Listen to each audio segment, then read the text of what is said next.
네, 시청자분들 반갑습니다. 오늘도 수익률을 극대 보는 시간입니다. 공략주 시간 시작해 보겠습니다.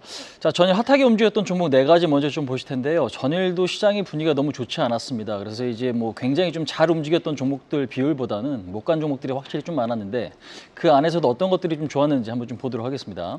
첫 번째 종목입니다. 제주은행인데요. 동사 같은 경우는 지방은행이죠. 근데 이제 제주은행 같은 경우는 두 가지 성격이 있습니다. 밈주식의 성격이 있어가지고 시장이 흔들릴 때 반등하는 어떤 풋종목의 성격도 있고요. 그다음에 은행 업종이 반등을 같이 해주면 그 흐름을 따라가는 모습들이 발생을 하고 있습니다. 근데 이제 어제 어떤 급등의 흐름은요. 일단 미국 국채 금리가 급등을 하고 있고 그 국채 금리가 상승을 하니까 그냥 단순하게 금리가 오르니까 은행 업종이 같이 가야 된다 이런 느낌으로 이제 상승했다라고 좀 보시면 될 것 같아요. 최대 주주는 신한금융지주지만 75% 지분을 갖고 있죠. 근데 이제 이런 어떤 테마성적인 흐름이 조금 나타나는 종목이기 때문에 변동성이 상당히 좀 크다라고 보시면 될 것 같습니다. 그래서 오늘 같은 경우에도 지금 박스권 상단까지 올라와 있는 상태에서 어제 시간의 단일가까지 상승을 좀 했어요. 3% 가까이 좀 올랐는데 시장이 밀리면 추가적인 어떤 상승이 기대가 되지만 그렇지 못할 경우에는 변동성이 좀 커지면서 조정 가능성도 좀 있기 때문에 이 점 좀 염두하시면서 좀 보셔야 될 것 같습니다. 자, 두 번째 종목입니다. 크래프톤인데요. 크래프톤 게임주에서 가장 좀 독보적인 흐름을 보여주고 있습니다. 작년에 흐름이 상당히 좀 어려웠는데 작년 10월 달부터 흐름이 상당히 좀 개선되고 있는 그런 모습인데 일단 배틀그라운드에 대한 어떤 실적 기대감이 상당히 좀 크다라고 좀 보시면 될 것 같고 어제 같은 경우도 코스피가 2% 이상 급락했음에도 불구하고 상승 흐름을 보였다. 그러니까 지금 26만 5천 원짜리가 전 고점 자리죠. 근데 이제 어제 25만 4천 원에 조금 마감이 됐지만 추가적인 상승에 대한 어떤 기대감 역시도 좀 높은 이제 그런 어떤 흐름인 것 같습니다. 그다음에 지금 다크앤다커의 모바일 게임에 대한 어떤 베타 테스트, 비공개 베타 테스트에 대한 어떤 기대감도 역시 있기 때문에 신작과 그다음에 현재 배틀그라운드에 대한 어떤 실적 기대감이 상당히 좀 높은 그런 위치가 아닌가. 신고가 자리도 사실 좀 기대해 봄직하다. 이렇게 좀 말씀드릴 수 있을 것 같습니다. 자, 세 번째 종목입니다. 삼양식품인데 어제 시장이 급락했음에도 역사적인 신고가를 경신한 종목이 삼양식품입니다. 우리가 이제 음식료 하면 방어주 성격이 상당히 좀 강하고요. 그다음에 동사 같은 경우에는 1분기 실적 기대감이 역시 높습니다. 작년보다 올해 1분기가 영업이익이 한 80% 정도 증가될 거다라는 이제 전망이 좀 있죠. 그래서 이런 부분들도 좀 호재를 좀 작용하고 있고 그다음에 지금 수출주기 때문에 수출에 대한 어떤 부분들, 그러니까 환율이 올라가면 수혜를 받고 그다음에 원자재 같은 경우는 우리가 뭐 콩이라든지 이런 곡물들 있지 않습니까? 근데 이제 이런 곡물 가격이 최근에 좀 안정세를 보이면서 일단 원재료 값도 좀 안정화되어 있다라는 것도 긍정적으로 좀 작용하는 모습입니다. 그래서 일단 1분기 영업이익은 한 430억 정도 시장에서 좀 예상을 하고 있고 신고가 종목이기 때문에 추가적인 상승 가능성이 좀 높지만 오히려 시장이 여기서 반등을 하게 되면 또 조정 가능성도 있는 거기 때문에 그런 것들은 좀 간단하게 같이 좀 체크하셔서 보시면 될 것 같습니다.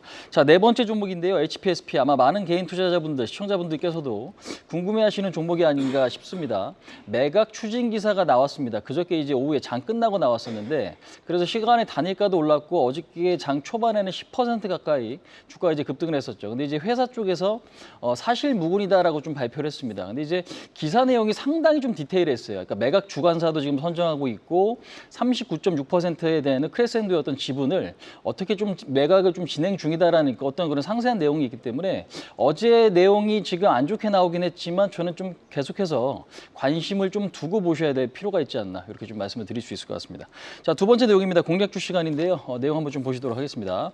자, 지금 보시면 여행 레저 좀 보셔야 될 것 같고 반도체인데요. 첫 번째 여행 레저 한번 좀 보시도록 하겠습니다. 일본의 골든위크가 지금 곧 시작이 됩니다. 4월 27일부터 5월 6일까지 연휴가 상당히 좀 길다라고 보시면 될 것 같고요. 중국 노동절 5월 1일부터 5일까지인데요.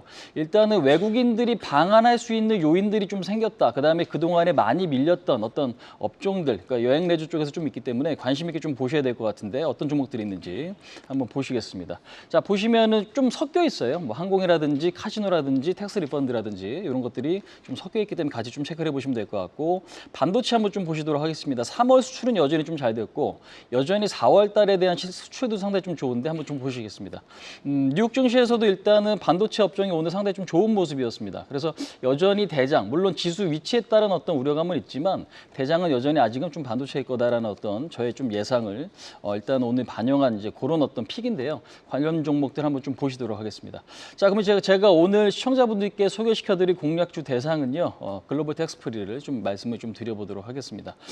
일단은 지금 시장에서는 굉장히 큰 호재로 작용되고 있지는 않지만 여행 레저 쪽에 대한 어떤 기대감은 확실히 좀 있는 것 같아요. 근데 이제 동사 같은 경우에는 사후 면세점에서 지금 영수증을 이제 갖고 왔을 때, 근데 이제 그 영수증을 토대로 해서 이제 세금을 환급해 주는 해주는 그런 이제 세금 환급 사업을 하고 있다. 그러면 외국인 관광객 수요가 상당히 좀 중요하다라는 건데 코로나 이후에 계속적으로 좀 증가가 되고 있습니다. 2019년도 수준의 한 80% 이상까지도 지금 방한 관광객들이 좀 많아진다고 하니까 이 부분들이 좀 호재로 좀 작용할 것 같고 올해 영업이익 한 300억 정도 수준을 좀 예상을 하고 있습니다. 근데 이제 단기적으로 좀 많이 올라왔지만 여전히 기관이나 외국인 수급이 좀 좋기 때문에요. 단기 트레이딩 관점에서도 좀 유리할 것 같습니다. 그래서 일단 목표치는 목표치는 7,000원, 손절 라인은 5,500원 이렇게 좀 잡고 대응을 하신다면 시장보다는 조금 더 강해질 수 있는 종목이 아닌가 이렇게 좀 말씀드려보도록 하겠습니다. 자, 설명 이 정도까지 좀 마치도록 하겠습니다. 시청자분들 오늘 성투하시기 바라겠습니다. 지금까지 홍의진이었습니다. 계속해서 다양한 경제 이슈를 알고 싶다면 구독과 좋아요, 알림 설정 부탁드립니다. AI 캐스터 권미정이었습니다.